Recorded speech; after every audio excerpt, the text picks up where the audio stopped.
You're listening to the My Simplified Life podcast, and this is episode number 268. Welcome to the My Simplified Life podcast, a place where you will learn that your past and even your present don't define your future. Regardless of what stage of life you're in, I want you to feel inspired and encouraged to pursue your dreams, simplify your life, and start taking action. I'm your host, Michelle Glogovac, author of How to Get On Podcasts, the podcast matchmaker, and CEO and founder of the MLG Collective. I'm excited to share the stories and life lessons of changemakers and authors with you while taking you on my own journey. This is My Simplified Life. Hey friends, welcome back to another episode. I'm your host, Michelle Glogovac. Today's interview, I am so excited about. I have been looking forward to this for weeks. My guest is Victor Shi. Victor is like a political super genius in my eyes. We met when I signed on to endorse Harris for president as one of the 700 authors. He took over the Writers for Harris part and oversaw the youth campaigning portion of the Harris campaign. He has worked since he was 13 years old on different candidates running for election, and he's amazing. He is just such a superstar in advocating for people who are running for office to make a difference, in communicating to constituents and more, and getting people involved. And I was just so excited to be able to have a conversation with Victor to find out how he got so involved and to see what's next and what we can all do as people who want to build more community around politics, around making changes, around what's best for each and every one of us. Hello, Victor.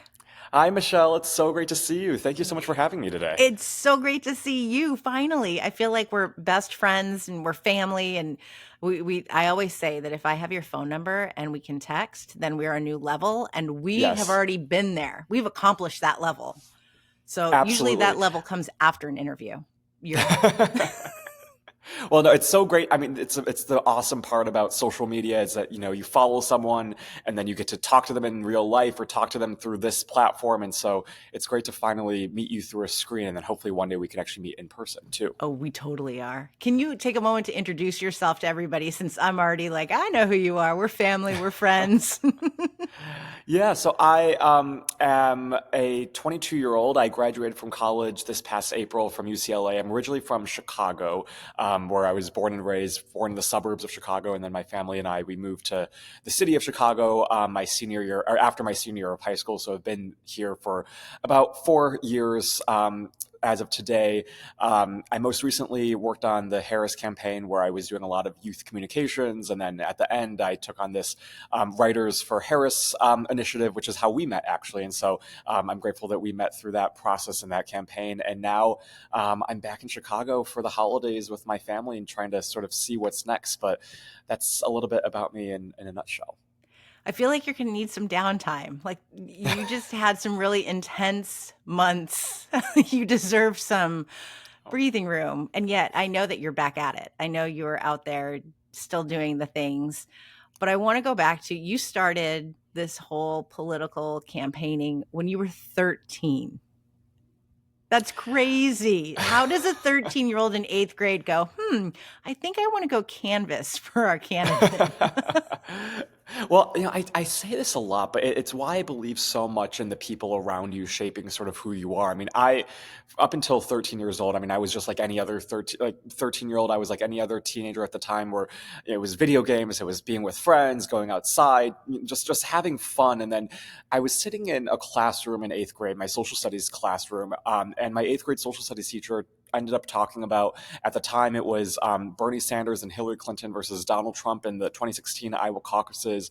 And there was just something about the way that she was talking about the political spectrum and the way that our politics is run and the difference between the two parties that just felt so interesting to me at the time. I don't even know sort of what specifically, but there was something about that was bigger than sort of myself and that I wanted to be a part of. And then at the end, she encouraged all of her students to just go out there and knock on a door, try to talk to voters, try to, go to a staging location for a candidate and say that, I want to get involved. And so I followed her advice, and it's probably one of the best things that I've done so far, because at that moment when I walked into my first political office and then knocked on my first door, I mean, it really felt like you could have an impact sort of bigger than yourself. I know that's sort of a cliche now, but it felt just so much bigger than myself. And I really enjoyed that process, and continued that throughout high school. And, but it was all because of my social studies teacher. So I'm forever indebted to eighth grade social studies teacher, Miss Noodleman. I don't know if she's listening, but if she is, Oh, we I should send it appreciate her to her. so much. Yes. Yes.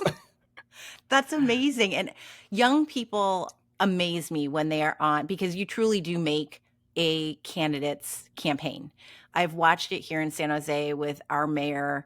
When he was running, it was filled with young people. And you're so impressive, the dedication, the hard work, because it is hard work. It is nonstop.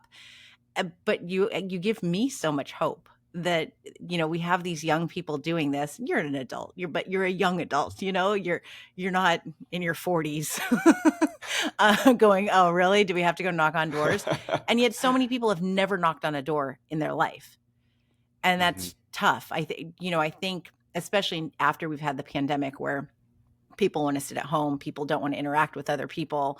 Now we've had this election really from hell, that people don't want to talk to more people, and we're all avoiding each other. But for someone to go to a stranger's house and then talk politics, talk issues, it's scary. And I think that we live in a world in which it's become even scarier. You don't know who's going to open the door. You don't know who's going to not want you to step foot on their property.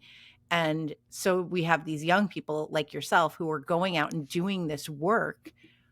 What has that been like? At 13, you're knocking on doors. Like, that's a big deal. And I'm sure that you've had those experiences that are both positive and negative.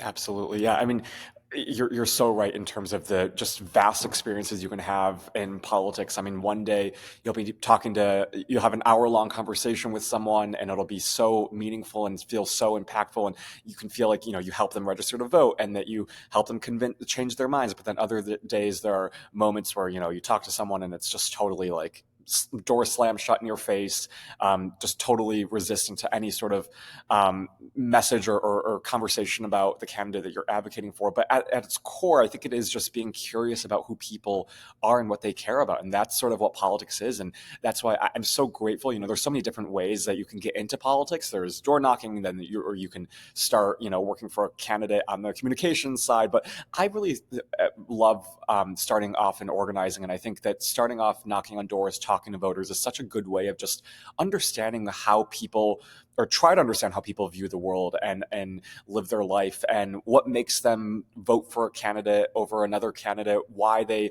choose to, participate in politics. I think there's so much of that happens on the organizing level that, for me at least, was so formative in how I viewed politics and how I sort of wanted to proceed with the rest of my sort of political career so far. But I definitely think that knocking on doors, talking to voters, is such an important way of just understanding people and really knowing how to talk to someone on like a one-on-one human level. And I think there's so much of that gets lost sometimes in politics, that we have to remind ourselves, like, these are people who have lives. These are people who care about issues. These are people who, things affect them in different ways. And I think talking to voters is one of the best ways to do that. But to your question about young person in politics, I think, like you said, candidates are very eager, I think, to get young people.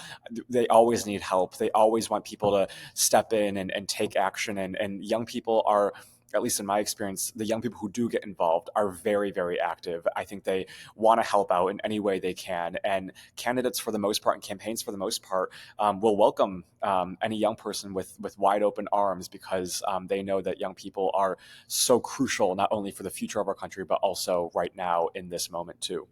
Yes, my youngest are they're now 8 and 9, but they were campaigning and canvassing at 5 and 6, if Oh not my earlier. gosh.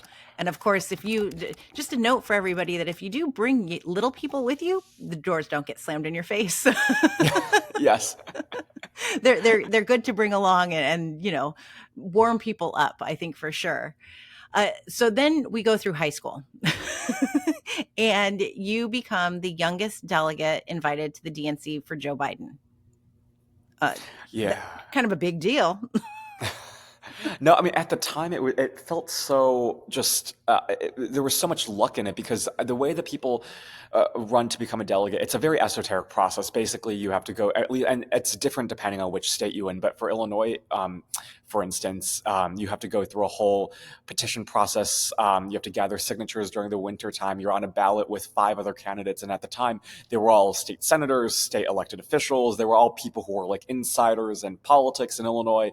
And the way that it works in Illinois, at least, is it's proportional to how many votes that candidate gets in your district. So in my district, for instance, Biden got 60% of the votes, which meant that 3 out of his 5 delegates went. And I barely eked out third place. And just that sort of by the way of how many votes Biden got, I ended up being the youngest delegate. But that was such a wild experience because, as you remember, I mean, 2020 was pandemic and there was supposed to be an in-person convention and then it ended up being remote. So that was a totally different experience, but definitely an unforgettable one. And just logging onto the convention floor from my bedroom was definitely an experience I will never forget. And I'm grateful that I had that experience for sure.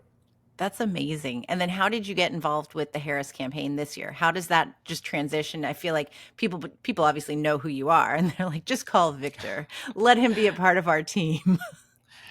Yeah, well, I mean, I was involved in the Biden-Harris campaign in 2020. And then I sort of stayed involved in the Biden world. I was an intern at the White House. And so I had some people who I definitely just wanted to stay in touch with. And I was telling people, I'm graduating a quarter early. I'm definitely ready to get involved. And so just by sort of the way that things worked out, they were seeking someone who would help with youth communications. And so they were like, hey, look, like, we have this position available. Why don't you apply? And so I did that, went through the process, and then I graduated at the beginning of April. A week later, got the call saying that, we want you in Wilmington, Delaware. So I moved from Chicago to Delaware, which is a very different city from Chicago and LA. And I don't know, it was definitely quiet and a much smaller city, but moved to Delaware at the beginning of April, and then have been there until November, but throughout my time there, just so much happened, from a candidate switch to, as you know, the convention to debates, and just couldn't be a more memorable first job experience. And of course, not the outcome that any of us wanted, but I think the fight continues now. For sure. And I graduated a quarter early too from Oh UC my Santa gosh. Barbara. So another Oh, one. Yeah. No wonder we're overachievers. yes. Uh, then you also have a podcast. And I was perusing through all of your past episodes and the people that you have met and interviewed.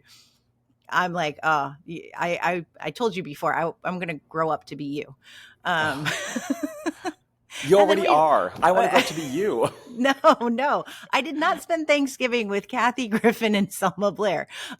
You though did, and that's knowledge because you put it on your Instagram. So you, I'm not sharing secrets, but you've interviewed these incredible people. How did you do this?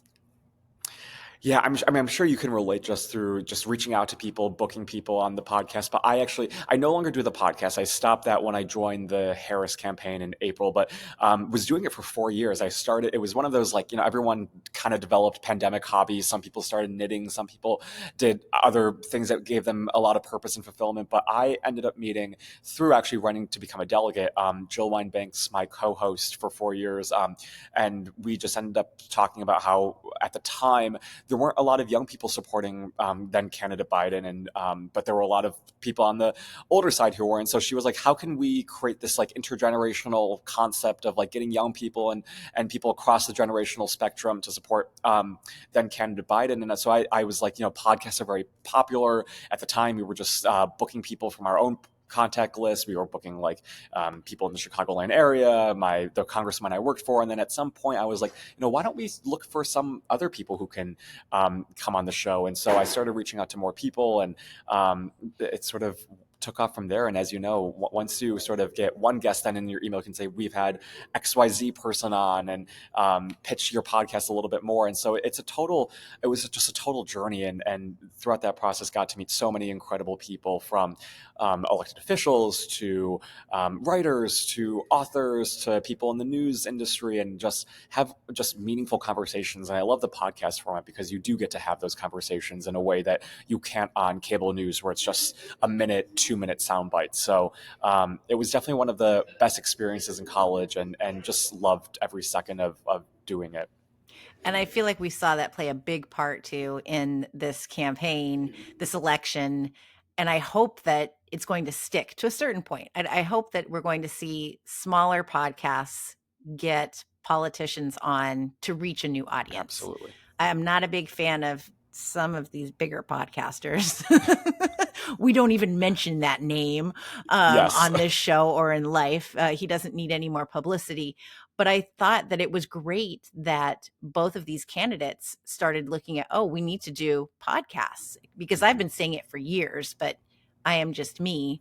I'm not on any of these campaigns, but I think that it helps connect because you are talking to somebody who's just a regular person. It's not a TV personality. It's not, a news anchor who has their scripted questions. Although I would assume that they have to have the scripted questions for a candidate, but to me, it's a different level because we're regular Yeah, people and we just want to have this conversation. So you get to do it in your own absolutely. words. Absolutely. And I think it also lends itself to more authentic and meaningful conversations. And at least the people who I've seen come on the show, I mean, there are some elected officials who I think tend to just stick to talking points, but you can really bring out something within people and show a different side of elected officials and show the human side of people. And I think people are craving that. And a lot of people who maybe don't trust elected officials because they always see the side of them that is very scripted and polished, can see a different side of them on podcasts. And so definitely agree with you. Podcasts are, I think it lends itself to a different way of communicating and a different way of receiving messages that you can't get through traditional news sources. What is your intention or hope for the future? Are you going to run for something, or do you want to continue supporting candidates that you believe in? Yeah, definitely not running for anything. I think running to become a delegate was the most I will do in my life. But yeah, I mean, helping out, I think, with candidates, with organizations. I'm throughout college, I sort of mostly did communications internships, love the comms world, the press world, love writing in general. I majored in English in college, which is how I love just writing and literature and all of that. But definitely communications for candidates, I think, and at least in the short term, and then we'll see what happens in the long term. But definitely no plans of running and have no inkling of running anytime soon. It's a different world. It's Totally. your whole personal life is out there for all to slaughter. Yep. Yep. It's yeah, it's very different. So, and it's funny because as I'm, getting more involved in politics and, wanting to do more to make a difference, there's always the encouragement of outsiders, oh, we need more women to run. We need, more people to get out there and put their name forward. There's always that inkling in the back of my mind of, should I, shouldn't I?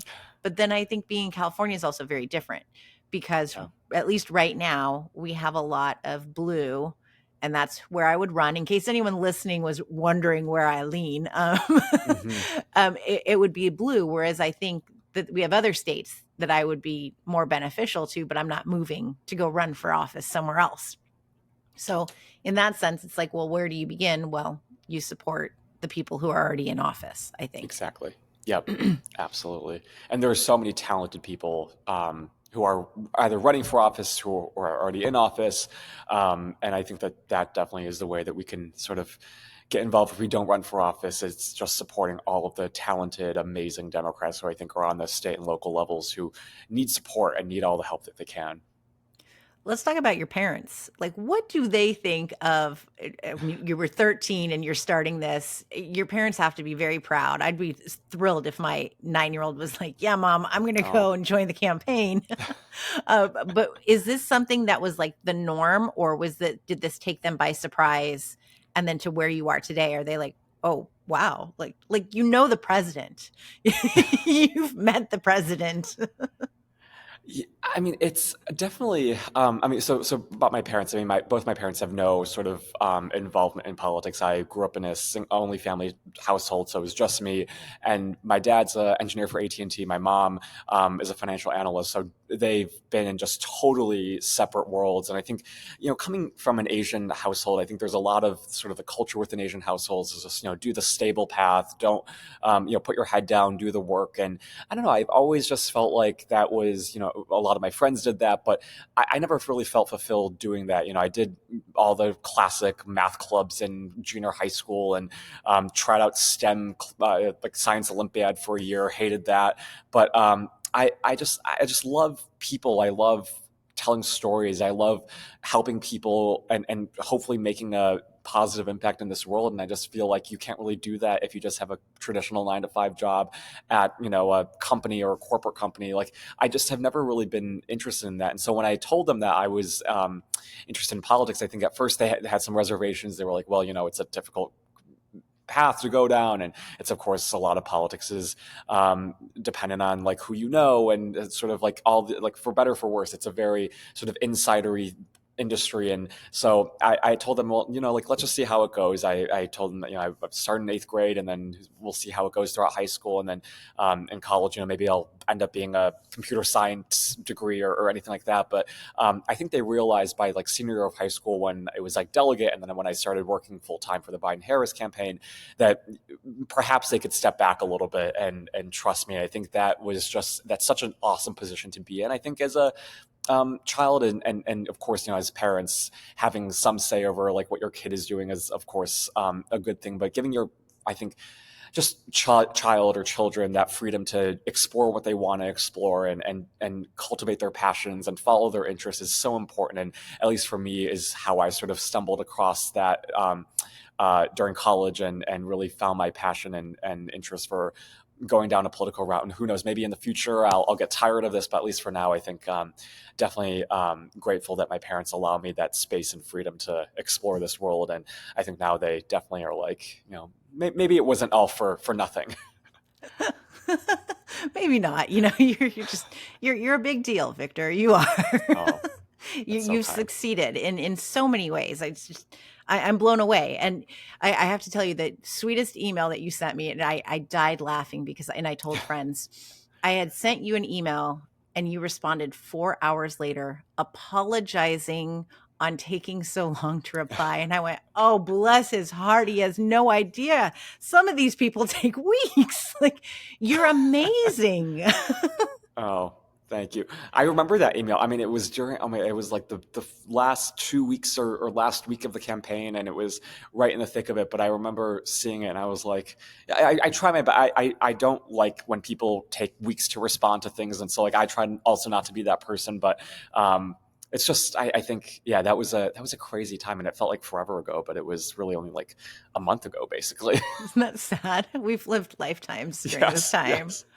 But it was like the last 2 weeks, and I knew that you were crazy busy, and I was like, I'm feeling guilty even sending this, but if I don't ask, then I'm not gonna get. And then you were just so generous and responding so Yeah. quickly, and I'm like, that's when for me, I feel like I'm just a constituent, and there's nothing just about any constituent, but I'm simply just one person that doesn't know you. You don't know me, and yet I sent you an email and you responded so quickly, so generously. And I think that if everybody got to have such an engagement with a campaign, maybe people would be more apt to being involved. I was blown away by the statistic that there's the percentage of people who actually donate to a campaign is, what was it, like, is it 5% of people or Yeah, voters, or it's yes, yeah. so minuscule. And I was like, wow, then I'm doing fantastic because I've donated to a number of campaigns at this point. And it Yeah. doesn't have to be much, but it's amazing that people don't get more involved. And yet so many are going to yell and scream about the outcomes, yet some don't even vote. Some Mhm. aren't paying attention. They don't do their research. I don't know how we get more people involved. And we don't want to dissect the campaign, but I know that, people are now saying, well, maybe canvassing doesn't work the way it did, but yet podcasts, maybe those do work. And so how do we move forward to reach all of these voters across the board in the way that's going to make the most impact and have people pay more attention? That part just blows me away, that people aren't paying attention, or they're paying attention to one single thing that they think might apply to them, and then they ignore the rest. Mhm. It's the question that keeps me up at night for sure. I mean, given we've talked a lot about podcasts and the types of conversations that we're having, but to reach people in this day and age is harder than we've ever experienced before. I mean, with all the different ways that people consume information and digest information, from social media to gaming platforms to all these different platforms. I mean, it's so hard to actually reach people where they are at. But I think podcasts like this one, I think conversations like this one, where you're just talking to someone one on one, is the best way that we can influence the people in our lives. And I think that actually has a ripple effect. I mean, when you knock on a door and when you talk to someone face to face, and when you're able to change their minds, the likelihood of them then talking to maybe their friends or the people in their networks increases. And so I think it becomes a ripple effect, or like every conversation that we have can inspire more people.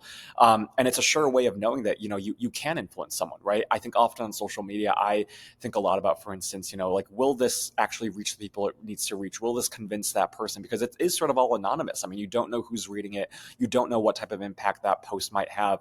But at least when you're talking to someone face to face, and when you're having that one-on-one conversation, you can understand them better. You can tailor your messages to that person based off of how they're reacting, and you can really, I think, get to them in a way that you can't just via social media. So I still believe in that power of canvassing, and I also believe that podcasts, conversations like this one, matter so much in terms of being that local messenger. And I think being that local messenger, being that trusted messenger, matters so much now more than ever before, given just all the sort of mass ways that we try to reach people. I think it's actually the small and local ways that we reach people that matter the most.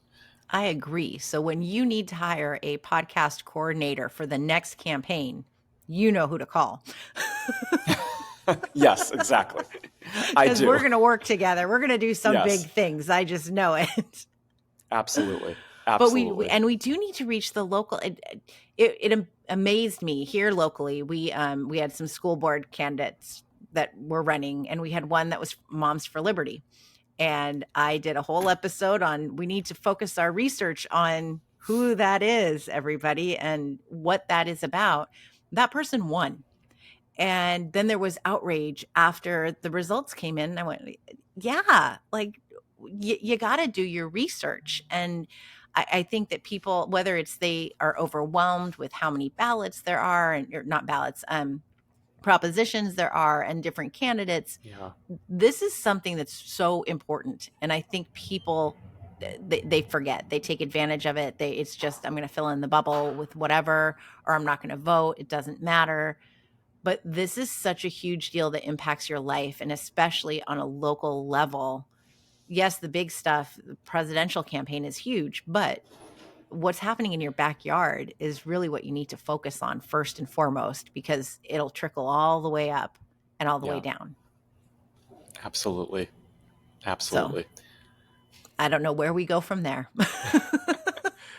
I think it's continuing. I mean, again, I think just reiterating that notion of having these conversations, I think talking to the people in our lives, I think so many people now are seeking that sense of community. And I think, I mean, for instance, I went to this one reading of a Shakespeare play, and that totally was what I needed in this moment. I think people are just looking for that sense of community, that sense of just being with each other now. I mean, the Surgeon General has done so much work talking about how right now we're in this period of increased loneliness and isolation. I think just finding those ways that people can connect with each other and find that sense of shared space and interest and community is so important. And I think listening to podcasts like this one helps people get that sense, right? I mean, it's how people can find ways back to each other and listen to just people talking to each other. And I think that sort of connectivity is something that we need now, and is hopefully part of the way that we come back, because a lot of people, I think, are feeling a little bit numb, are feeling a little bit dispirited by what's going on. Hopefully this and finding those ways that we can foster those dialogues and conversations and communities will be that first step to coming back stronger and better than before. I agree so much. And loneliness and community, they're the two themes that keep popping up Yeah, in everything I'm doing, all the conversations. Shannon Watts was just here in San Jose. She yeah, talked about community, and, absolutely. yeah, they're the two big things that we're experiencing loneliness, I think, in new ways than ever before. I think the definition is expanding exponentially, unfortunately. And Totally. people don't know how to build that community because we've had such a long amount of time being isolated, in our homes for a while. And now I think that social media really makes us more isolated from going out. I Mhm, mean, I mhm. can't tell you how often I say to my kids, I hate people because we have a 2 mile drive to school. And I'm like, you just, Oh my everybody gosh, 2 driving. hours. No, 2 miles, Oh, not 2 2 miles. Oh, hours. I thought you No. said 2 hours. Oh my Oh, gosh, dear I was God, no. I would not survive 2 miles. And I'm like, I'm done wow. for the day. But, it's that I just want to be at home and I want to be, in my sweats and be comfy and not worry about what somebody else is believing or saying or spewing, because we see social media. Thanks. We get to see what the ugliness is that's out there. And now you see it on your screen. And yeah, I'd rather stay home than go deal with that. So Yeah. finding ways to build that community is so important. And you are doing the work, my friend.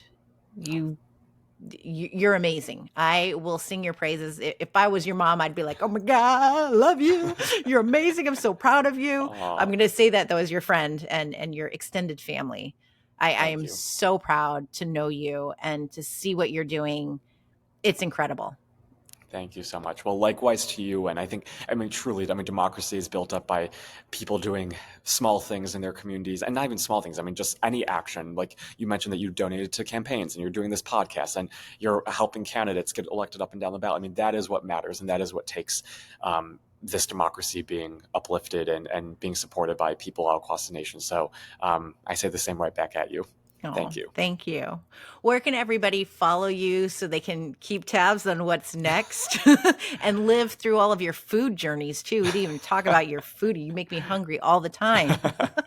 Well, LA has definitely made me a foodie for sure. But I'm on basically all the platforms, Instagram. I'm not so much on Twitter these days, given how things have turned out, and it's just a Firestorm. cesspool. Yes, exactly. But I am. People are going to clearer skies on Blue Sky. I'm on Blue Sky, and just if you look up Victor Shi, you should be able to find me there. You're amazing. Thank you so much for taking the time to chat with me. I am Of absolutely course. honored because you are a busy, busy person.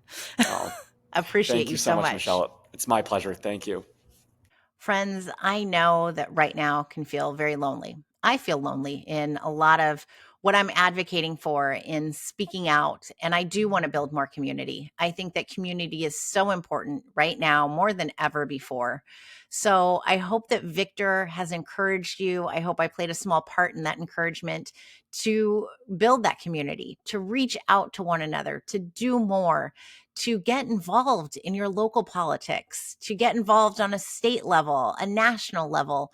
Do what you feel comfortable with, but do something. Get involved, educate yourself, do your research, and figure out how you can make a difference in a way that makes you feel comfortable.